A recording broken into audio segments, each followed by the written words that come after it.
പഹൽഗാം ഭീകരാക്രമണം എങ്ങനെയാണ് ഇന്ത്യയുടെയും പാകിസ്ഥാന്റെയും സമ്പദ്ഘടനകളെ സ്വാധീനിക്കുന്നത്?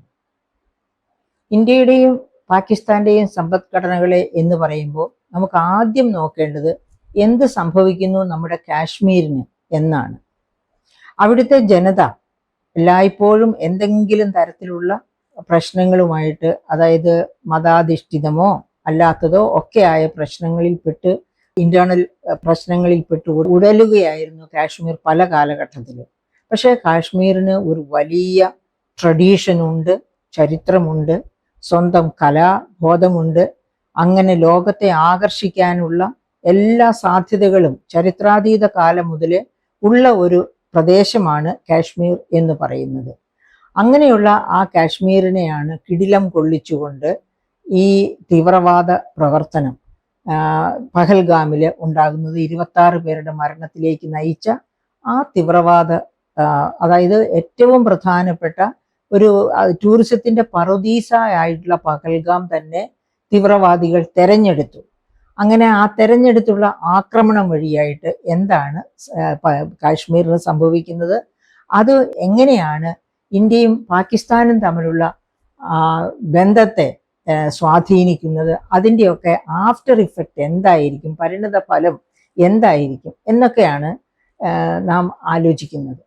അതായത് കാശ്മീരിൻ്റെ ഒരു 40 സാധാരണ രീതിയിൽ കാശ്മീരിൻ്റെ റിക്വയർമെൻറ്റ്സ്, അതായത് ധന ആവശ്യങ്ങൾ, ഗവൺമെന്റിന്റെ ആവശ്യങ്ങളിൽ ധനസമാഹരണ രീതിയിൽ ഒരു 46% കേന്ദ്ര സഹായം, പല വിധത്തിലുള്ള കേന്ദ്ര സഹായം, ഫിനാൻസ് കമ്മീഷനായിട്ടും അങ്ങനെ പലതരത്തിലുള്ള കേന്ദ്ര സഹായം, പിന്നെ അത് കഴിഞ്ഞാൽ സെൻട്രലി സ്പോൺസേഡ് സ്കീംസ്, ഈ തരത്തിലൊക്കെ കേന്ദ്രത്തിന്റെ വലിയ ഇടപെടലോട് കൂടിയാണ് ഈ കഴിഞ്ഞ വർഷങ്ങളിലൊക്കെ കാശ്മീർ മുന്നോട്ട് പോകേണ്ടി വന്നത്. കാരണം കാശ്മീരിന്റെ സ്വതസിദ്ധമായ വളർച്ചയ്ക്ക് തടസ്സം നിൽക്കുന്ന ഇത്തരത്തിലുള്ള വിഭജനവാദങ്ങളും അങ്ങനെ പലതുമാണ് കാശ്മീരിനെ പിന്നോട്ടടിച്ചത്. അപ്പൊ അതിൽ നിന്ന് ഇപ്പോൾ രക്ഷപ്പെട്ടു വരുന്ന ഒരു സമയമായിരുന്നു. കഴിഞ്ഞ 15 വർഷം എടുത്താൽ അതിൽ ഏറ്റവും ഉയർന്ന ടൂറിസ വളർച്ച അനുഭവപ്പെട്ട വർഷമാണ് 2023-24 എന്നാണ് കണക്കുകൾ സൂചിപ്പിക്കുന്നത്. അപ്പോൾ ടൂറിസം വഴി, അതായത് ടൂറിസം വഴിയായിട്ടുള്ള വരുമാനം എന്ന് വെച്ചാൽ ഒരു നോൺ ടാക്സ് റവന്യൂ എന്ന് വെക്കാൻ നമുക്ക്, നികുതിയേതര വരുമാനം 8% വരുമാനം ഈ ടൂറിസം വഴിയായിട്ട് അവരുടെ GSDPയിലേക്ക്, ആഭ്യന്തര മൊത്ത വരുമാനത്തിലേക്ക് വരുന്നു.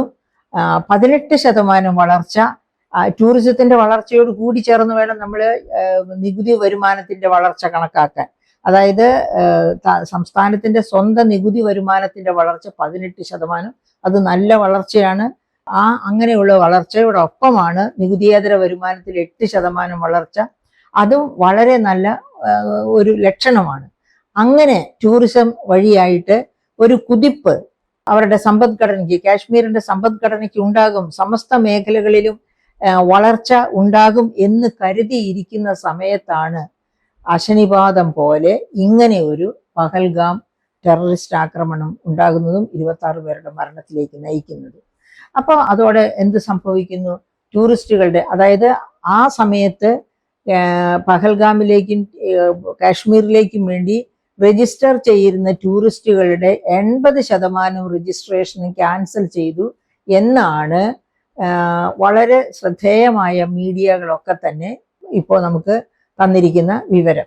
80% ക്യാൻസൽ ചെയ്തു. അപ്പോൾ എന്ന് വെച്ചാൽ എന്താണ്? കാശ്മീരിന്റെ സ്വപ്നങ്ങളിൽ 80% കരിഞ്ഞുപോയി. ഈ വർഷത്തെ സ്വപ്നങ്ങളിൽ, ഈ വർഷത്തെ വരുമാന സമാഹരണത്തിൽ അതായത് ഈ ടൂറിസം കൊണ്ട് നേരിട്ട് കിട്ടുന്ന വരുമാനം പോലെ ടൂറിസം വഴിയായിട്ട് നികുതി വരുമാനത്തിൽ ഒരുപാട് മാറ്റങ്ങൾ വരും. ഉദാഹരണം, കാശ്മീരി ഉൽപ്പന്നങ്ങൾ വാങ്ങുന്നവര്, അതുപോലെ തന്നെ അങ്ങനെ അവിടെ താമസിക്കുന്നവർ, അപ്പൊ അവിടെ നേരെ പഹൽഗാമിലേക്കോ അല്ലെങ്കിൽ ടൂറിസ്റ്റ് സെന്ററുകളിലേക്കോ മാത്രമല്ല പോകുന്നത്, കാശ്മീരിലാകെ, അതായത് പലതരത്തിലുള്ള ക്രയവിക്രയങ്ങളും കാശ്മീരിൽ നടക്കുന്നു. അങ്ങനെ ടൂറിസം വികസനത്തോടൊപ്പം തന്നെ, ടൂറിസം വഴിയായിട്ടുള്ള വരുമാനത്തോടൊപ്പം തന്നെ ട്രേഡ് ആൻഡ് കോമേഴ്സ് എവ്രിവർ, എല്ലാ മേഖലകളിലും വരുമാന വർധനവ് ഉണ്ടാകുന്നു. അങ്ങനെയാണ് നികുതി വരുമാന വർധനവ് പോലും 18% വളർച്ച രേഖപ്പെടുത്തിയെന്ന് അവർ പറയുന്നു. അപ്പൊ അവിടെ എല്ലാം തിരിച്ചടി നൽകിക്കൊണ്ടാണ് ഈ അറ്റാക്ക് വന്നത്. അപ്പം സത്യത്തില് ഈ അറ്റാക്കിന്റെ പുറകില് പാകിസ്ഥാൻ മനഃപൂർവ്വമായിട്ട്, അതായത് ജമ്മു ആൻഡ് കാശ്മീർ സ്വസ്ഥമായിട്ട് വളർച്ചയിലേക്ക് പോയാൽ അത് വിഘടനവാദത്തിന് ഒരു തടസ്സമാകും. അവർക്ക് എപ്പോഴും പാകിസ്ഥാൻ ഇത് ജമ്മു കാശ്മീർ ഞങ്ങളുടെ മണ്ണാണ്, ഞങ്ങൾക്ക് കിട്ടേണ്ടതാണ് എന്ന ആ കപട ഓർമ്മപ്പെടുത്തൽ, ആ ഓർമ്മപ്പെടുത്തൽ സാധ്യത കുറഞ്ഞു പോകും എന്ന ഒരു ഭയം കൊണ്ടുകൂടിയാകാം ഇതുപോലെ നന്നായിട്ട്, അതായത് നല്ല നല്ല പെർഫോമൻസസ്, ധനപ്രതിസന്ധി ഒക്കെ മറികടന്നുകൊണ്ട് വളരെ നന്നായിട്ട് ജമ്മു ആൻഡ് കാശ്മീർ വളർച്ചയിലേക്ക് കുതിക്കുന്ന ഒരു കാലഘട്ടത്തിലാണ് ഇങ്ങനെ അവരുടെ കടമൊക്കെ നേരത്തെ കഴിഞ്ഞ കാലങ്ങളിലൊക്കെ ഉയർന്ന കടമുള്ള ഒരു മേഖലയായിരുന്നു ജമ്മു കാശ്മീർ യൂണിയൻ ടെറിട്ടറി ആയിരുന്നു. പക്ഷെ ഇപ്പോൾ ആ കടമൊക്കെ കുറഞ്ഞു വരുന്നു. കടം 17% കടമുള്ളൂ എന്ന് പറയുമ്പോൾ 33% കടമുള്ള കേരളവുമായിട്ട് താരതമ്യം പകുതിയെ കടമുള്ളൂ എന്ന് വരുന്നു അല്ലെ. അപ്പൊ ഇതൊക്കെയാണ് പറയുന്നത് കാശ്മീർ വലിയ പ്രതീക്ഷകളോടുകൂടി വളർച്ചയിലേക്ക് മുന്നോട്ട് പോകുന്ന അവസരത്തിലാണ് ഇത് സംഭവിക്കുന്നത്. അതിനുശേഷം ഇപ്പൊ എന്താണ് ഉണ്ടാകുന്നത്? പാകിസ്ഥാൻ നമുക്ക് ഉള്ള ഈ വ്യോമപാത അടയ്ക്കുന്നു, നമ്മൾ പാകിസ്ഥാന് ഉള്ള വ്യോമപാത അടച്ചു കഴിഞ്ഞു. അപ്പൊ എന്താണ് സംഭവിക്കുക? വ്യോമ ഗതാഗതം കൂടുതൽ ദൂരത്തിലാകുന്നു, അതുകൊണ്ട് തന്നെ കൂടുതൽ ചെലവേറിയതാകുന്നു. വ്യോമ കമ്പനികൾക്ക് അവരുടെ ലാഭം കുറയുന്നു, യാത്രക്കാർക്ക് അവരുടെ ചെലവ് വർദ്ധിക്കുന്നു. അങ്ങനെയാണ് ഓരോ തരത്തിലുമുള്ള ബുദ്ധിമുട്ടുകൾ വന്നുകൊണ്ടിരിക്കുന്നത്. ഇനി നമുക്ക് സിന്ധു നദീജലം, ആ നദീജലം പിന്നെ കൊടുക്കേണ്ട, അതായത് അത് അടച്ചു, ഇനി പാകിസ്ഥാന് സിന്ധു നദിയിൽ നിന്നുള്ള ജലം കൊടുക്കുന്നില്ല എന്ന് തീരുമാനം എടുത്തു. ആ തീരുമാനമാണ് ഒരു പക്ഷേ പാകിസ്ഥാനെ ഏറ്റവും അധികം ഞെട്ടിക്കുന്ന തീരുമാനം. എന്താണ് കാരണം? പാകിസ്ഥാനിലെ 80% കാർഷിക മേഖലയും ജലസേചനം ചെയ്യുന്നത് സിന്ധു നദിയിൽ നിന്ന് ലഭിക്കുന്ന ജലം കൊണ്ടാണ്. അപ്പോൾ 80% കൃഷി നിന്നു പോവുക എന്ന് പറഞ്ഞാല് പാകിസ്ഥാനോ ഏതെങ്കിലും ഒരു രാജ്യത്തിന് ഓർമ്മിക്കാൻ പോലും കഴിയാത്ത അത്ര വലിയ പ്രഹരമാണത്. ആ പ്രഹരത്തിന് അവർ തിരിച്ചു പ്രഹരമൊക്കെ തീർച്ചയായിട്ടും നൽകും എന്നുള്ളതിന് യാതൊരു സംശയവുമില്ല. പക്ഷേ ഈ 80% കൃഷി നിന്നു പോയാലുള്ള പാകിസ്ഥാന്റെ ഒരു അവസ്ഥയിലേക്കാണ് നാം പോകേണ്ടത്. അതായത് പാകിസ്ഥാന്റെ കൃഷിയുടെ 80% സിന്ധു നദിയിൽ നിന്നുള്ള ജലം കൊണ്ടാണ് ജലസേചനം നടത്തുന്നത് എന്ന് പറഞ്ഞാൽ 160 ലക്ഷം ഹെക്ടർ ആണെന്ന് ഓർക്കണം.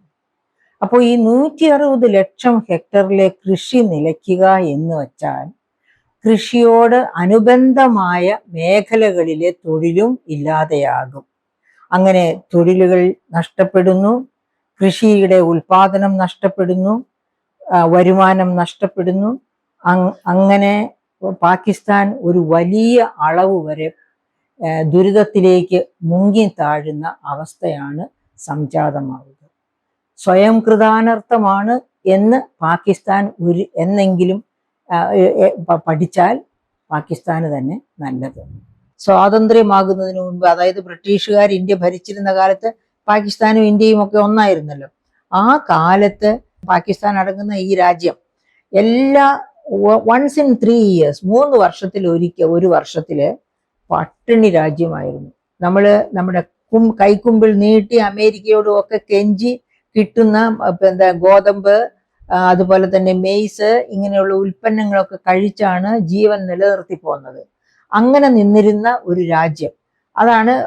പിന്നെ സിന്ധു നദീ തട പദ്ധതികളും ഒക്കെ വന്ന് കൃഷിയൊക്കെ നന്നായി, പാകിസ്ഥാനും പട്ടിണി ഇല്ലാത്ത രാജ്യമായി മാറി. പട്ടിണി കുറച്ചൊക്കെ കാണും, മാറി. ഇന്ത്യയും അതുപോലെ തന്നെ ഗ്രീൻ റവല്യൂഷനിലൂടെ ഭക്ഷ്യ ഉൽപാദനം നമ്മുടെ ആവശ്യത്തിൽ കവിഞ്ഞ് നമുക്ക് എക്സ്പോർട്ട് ചെയ്യാനുള്ള, അതായത് ഈ വർഷം തന്നെ 335 മില്യൺ ടണ്ണാണ് നമ്മുടെ ഭക്ഷ്യോൽപാദനം. ഓർമ്മിക്കണം, 1950-ൽ 50.8 ദശലക്ഷം ടൺ ഉൽപ്പാദിപ്പിച്ചിരുന്ന ഇന്ത്യയാണ് ഇപ്പോൾ 335 ദശലക്ഷം ടൺ ഉൽപാദനത്തിലേക്ക് കുതിച്ചത്. അതുപോലെ തന്നെ പാകിസ്ഥാനും വലിയ തോതില് ജലസേചനത്തിന്റെ സഹായത്തോടുകൂടി കാർഷികമായിട്ട് കുതിപ്പ് നടത്തിയിട്ടുണ്ട്. ആ കുതിപ്പിനാണ് അറുതി വരാൻ പോവുക. അപ്പൊ എന്താ സംഭവിക്കുക? നമ്മള് ബ്രിട്ടീഷുകാരുടെ കീഴിലായിരുന്നപ്പോൾ അനുഭവിച്ചതുപോലുള്ള പട്ടിണിയും ദുരിതങ്ങളുമാണ് പാകിസ്ഥാനെ കാത്തിരിക്കുന്നത്. അപ്പൊ അങ്ങനെ പാകിസ്ഥാന് സ്വയം കൃതാനർത്ഥം എന്ന് നമ്മൾ പറയുന്നത് പോലെ അവര് ഈ ടെററിസ്റ്റ് ആക്ടിവിറ്റീസ് കൊണ്ട് എപ്പോഴും പാകിസ്ഥാൻ പുറകോട്ടടിക്കുകയാണ്, ഒരിക്കലും മുന്നോട്ടല്ല പോകുന്നത്. മറ്റു രാജ്യങ്ങളുടെ താല്പര്യപ്രകാരമൊക്കെ ആയിരിക്കാം, പല രാജ്യങ്ങളും ഒരു പക്ഷേ ഈ ടെററിസ്റ്റ് ആക്രമണങ്ങളുടെ ഒക്കെ പുറകിൽ സഹായം ചെയ്തുമൊക്കെ കാണും. അപ്പൊ അങ്ങനെയുള്ള ആരുടെ പുറകിലാണെങ്കിലും ആരുടെ സഹായത്താലെ ആണെങ്കിലും പാകിസ്ഥാന് കിട്ടുന്ന അടി കനത്ത പ്രഹരമായിരിക്കും. അത് ഇനി വരാനിരിക്കുന്ന കാലങ്ങളിൽ നമുക്ക് കാണാൻ പറ്റും. എത്രയും വേഗം ഈ പ്രതിസന്ധി ഇന്ത്യയുമായി രമ്യതയിലേക്ക് വരാൻ ശ്രമിച്ച് അങ്ങനെ സാധിച്ചില്ലെങ്കിൽ തീർച്ചയായിട്ടും പാകിസ്ഥാനുള്ള തിരിച്ചടി വളരെ വലുതായിരിക്കും. സിന്ധു നദീജലം കൊടുക്കുന്നില്ല എന്ന് വയ്ക്കുന്നത് കൊണ്ട് ഇന്ത്യക്ക് നഷ്ടമുണ്ടാകാൻ പോകുന്നില്ല, പക്ഷെ അത് പാകിസ്ഥാന് നഷ്ടം ഉണ്ടാക്കും. പാകിസ്ഥാന്റെ ആ ഭീകര സ്വഭാവം, ഇന്ത്യയോടുള്ള നോട്ടത്തിൽ വലിയ മാറ്റം വരും. അതൊരു പക്ഷേ ഇന്ത്യക്കും വലിയ വിനാശം വിതയ്ക്കത്തക്ക രീതിയിലും മാറാൻ പാടില്ല എന്ന് നമുക്ക് വിശ്വസിക്കാൻ സാധ്യതകളില്ല.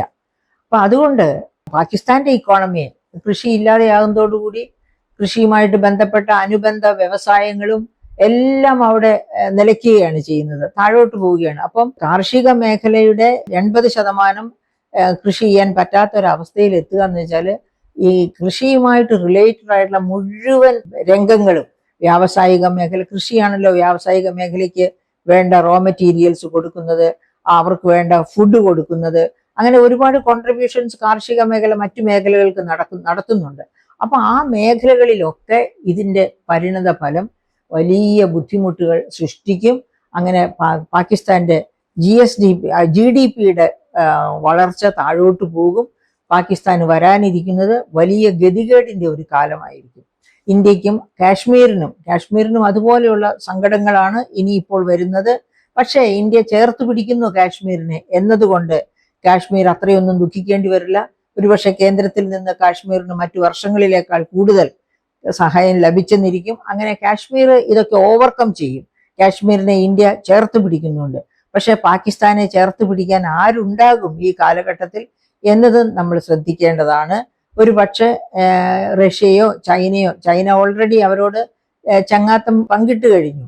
അപ്പൊ എങ്ങനെ വരുമെന്ന് നമുക്ക് അറിഞ്ഞുകൂടെ. എന്തായാലും ഇങ്ങനെ ഒരു ടെററിസ്റ്റ് ആക്രമണത്തിന് മുന്നോട്ട് വന്ന പാകിസ്ഥാന് തിരിച്ചടി തീർച്ചയായിട്ടും കൊടുക്കണം. പക്ഷേ ഓർമ്മിക്കുമ്പോൾ നമുക്കും ദുഃഖം തോന്നും.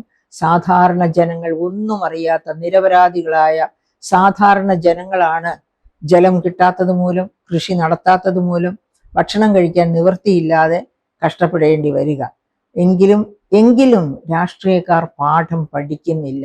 ഈ പറയപ്പെട്ട നേതാക്കന്മാര് അവരെന്താണ് ചെയ്യുന്നത്? ജെയിംസ് ഓട്ടീസന്റെ ആ ഗ്രന്ഥത്തിന്റെ പേരാണ് എൻ്റെ മനസ്സിൽ ഓർക്കുന്നത്. 7 മാരകമായ സാമ്പത്തിക പാപങ്ങൾ ബാധിച്ച് തിമിരം ബാധിക്കുന്നതിനേക്കാൾ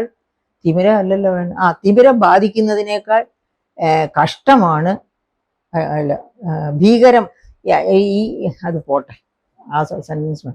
ഈ 7 മാരക സാമ്പത്തിക പാപങ്ങൾ ബാധിച്ച് അന്ധരായി തീരുന്ന രാഷ്ട്രീയക്കാര് എടുക്കുന്ന തീരുമാനങ്ങൾ അവരാഗ്രഹിക്കുന്നതിന്റെ വിപരീത ദിശയിലൂടെയാണ് സഞ്ചരിക്കുക. അത് സാധാരണക്കാരെയാണ് ചുട്ടിരിക്കുക. നോക്കിയിരുന്ന് പാകിസ്ഥാൻ കാണട്ടെ എന്താണ് സംഭവിക്കാൻ പോകുന്നത് എന്ന്.